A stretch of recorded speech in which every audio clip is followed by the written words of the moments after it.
ഇന്നത്തെ video middle part hair സ്റ്റൈലിനെ കുറിച്ചിട്ടാണ്. ഒരുപാട് ബോയ്സിന് ഈ ഒരു ഹെയർ സ്റ്റൈൽ ആക്കണമെന്നാണ് ആഗ്രഹം. കാരണം വേറൊന്നും കൊണ്ടല്ല, girls love this hair style എന്നൊക്കെയാണ് അവർ പറയുന്നത്. കാരണം എന്താണെന്ന് വെച്ചാൽ BTSന് ഈ ഒരു ഹെയർ സ്റ്റൈൽ ഉള്ളതുകൊണ്ടായിരിക്കാം. പക്ഷേ BTS ഒക്കെ ജനിക്കുന്നതിന് മുമ്പേ ഉള്ളൊരു ഹെയർ സ്റ്റൈലാണിത്. 90-ലെ ക്ലാസിക് മിഡിൽ പാർട്ട് ഫ്രോ എന്ന ഈ ഒരു ഹെയർ സ്റ്റൈൽ അന്നുണ്ടായിരുന്നു. അന്ന് ഈ ഒരു ഹെയർ സ്റ്റൈൽ അത്ര പോപ്പുലർ ആയില്ല. പക്ഷേ കഴിഞ്ഞ വർഷം കൊറിയയിലും ഹോളിവുഡിലും ഇത് ട്രെൻഡിങ് ആകാൻ തുടങ്ങി. ടിക്ടോക്കിലും ഇൻസ്റ്റാഗ്രാമിലും ഒക്കെ മിഡിൽ പാർട്ടിൻ്റെ വീഡിയോസ് വരാൻ തുടങ്ങി. അങ്ങനെ ഇതിപ്പോൾ ട്രെൻഡിങ്ങിലാണ്. പക്ഷേ ഇവിടെ ഒരു പ്രശ്നമുണ്ട്. ഈ ഒരു ഹെയർ സ്റ്റൈൽ എല്ലാവർക്കും സ്യൂട്ടാകില്ല.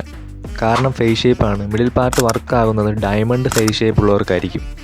അതുപോലെ അത്യാവശ്യം വിസിബിൾ ആയിട്ടുള്ള ജോലൈനും ഉണ്ടായിരിക്കണം. ഈ പറഞ്ഞ രണ്ട് കാര്യങ്ങളുണ്ടെങ്കിലും ചിലർക്ക് ഇത് സ്യൂട്ടാകില്ല.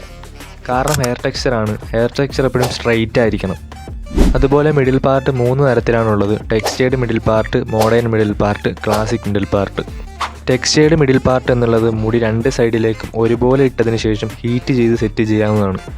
അതുപോലെ മുടി അങ്ങോട്ടും ഇങ്ങോട്ടും പോകാതിരിക്കാൻ വേണ്ടിയിട്ട് ഹെയർ പ്രോഡക്ട്സ് ഒക്കെ യൂസ് ചെയ്യാവുന്നതാണ്. അതുപോലെ സൈഡിലും ബാക്കിലും നോർമൽ നീളത്തിൽ മുടി ഉണ്ടായിരിക്കും. മുമ്പിലത്തെ മുടിക്ക് ഓവർ നീളം ഉണ്ടായിരിക്കരുത്. അതായത് കണ്ണിന് താഴെ വരെ എത്തുന്ന രീതിയിലായിരിക്കണം നീളം ഉണ്ടായിരിക്കേണ്ടത്. മോഡേൺ മിഡിൽ പാർട്ട് എന്നുള്ളത് മുമ്പിലത്തെ മുടി 2 സൈഡിലേക്കും ഇട്ടതിന് ശേഷം സൈഡും ബാക്കും ഫെയ്ഡ് പോലെ ആക്കിയെടുക്കും. അതുപോലെ നെറ്റിയുടെ മുകളിൽ കാണുന്ന മുടി ബാക്കിലേക്ക് സെറ്റ് ചെയ്ത് വയ്ക്കും. ഇതിന് ഹെയർ പ്രോഡക്ട്സ് ആവശ്യമാണ്. ഇവിടെയും നീളം വളരെ കുറച്ചേ ആകാൻ പാടുള്ളൂ.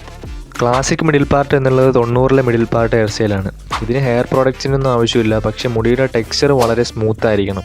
അതായത് നമ്മളൊരു ഭാഗത്തേക്ക് ചീപ്പ് സെറ്റ് ചെയ്താൽ അത് അങ്ങനെ തന്നെ ഇരിക്കണം. അതുപോലെ നിങ്ങൾ കണ്ടിട്ടുണ്ടാകും പണ്ടുള്ള ഹോളിവുഡ് മൂവീസിലേക്ക് ആക്ടേഴ്സിൻ്റെ ഹെയർ സ്റ്റൈൽ.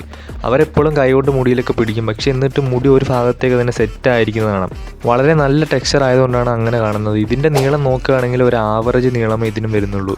ഈ ഒരു 3 മിഡിൽ പാർട്ട് ഹെയർ സ്റ്റൈലിന് ഒരു ആവറേജ് നീളമേ ആകാൻ പാടുള്ളൂ. നീളം ഒരുപാട് ആകുകയാണെങ്കിൽ അത് വൂൾഫ് കട്ടായി മാറും.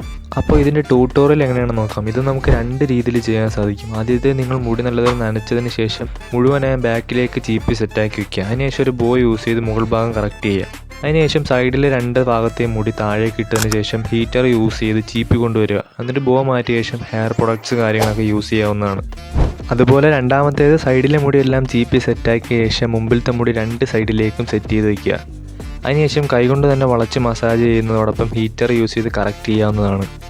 ഈ 2 രീതിയിൽ നമുക്കിത് കൊണ്ടുവരാൻ സാധിക്കും. അതുപോലെ നിങ്ങളുടെ മുടി എപ്പോഴും 2 സൈഡിലേക്ക് ഇട്ട് ചീപ്പി വയ്ക്കുകയാണെങ്കിൽ അത് ഓട്ടോമാറ്റിക്കലി പിന്നീട് അതുപോലെ തന്നെ മുടി എപ്പോഴും സെറ്റായിരിക്കുന്നതായിരിക്കും. ചില റൗണ്ട് ഫേസ് ഷേപ്പ് ഉള്ളവർക്ക് ഇത് സ്യൂട്ടാകും. പക്ഷേ ഡയമണ്ട് ഫേസ് ഷേപ്പ് ഉള്ളവർക്കാണ് ഈ ഒരു ഹെയർ സ്റ്റൈൽ മാച്ച് ആവുക.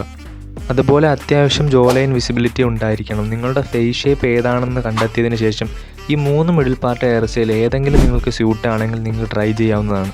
ഈ ഒരു ഹെയർ സ്റ്റൈൽ മാച്ച് ആവാത്തവർ വിഷമിക്കേണ്ട ആവശ്യമില്ല. കാരണം നിങ്ങൾക്ക് സ്യൂട്ടാകുന്ന ഒരുപാട് അട്രാക്റ്റീവ് ഹെയർ സ്റ്റൈൽ വേറെ പലതും ഉണ്ട്. അതുകൊണ്ട് ഡോണ്ട് വെറി. ട്രെൻഡിങ് ആയിട്ടുള്ള എല്ലാ ഹെയർ ടൈപ്പ് മുടിയുള്ളവർക്കുമുള്ള അട്രാക്റ്റീവ് വീഡിയോസ് നമ്മുടെ ചാനൽ വരുന്നതായിരിക്കും. അതിനു വേണ്ടിയിട്ട് നമ്മുടെ ചാനൽ ഇപ്പോൾ തന്നെ സബ്സ്ക്രൈബ് ചെയ്ത് വയ്ക്കുക. അപ്പോൾ ഇത്രയുള്ള ഗൈസ് ഇന്നത്തെ വീഡിയോ. അപ്പോൾ മിഡിൽ പാർട്ട് നിങ്ങൾക്ക് മാച്ച് ആണെങ്കിൽ ട്രൈ ചെയ്യുക. അപ്പോൾ അടുത്തൊരു വീഡിയോയിൽ കാണാം.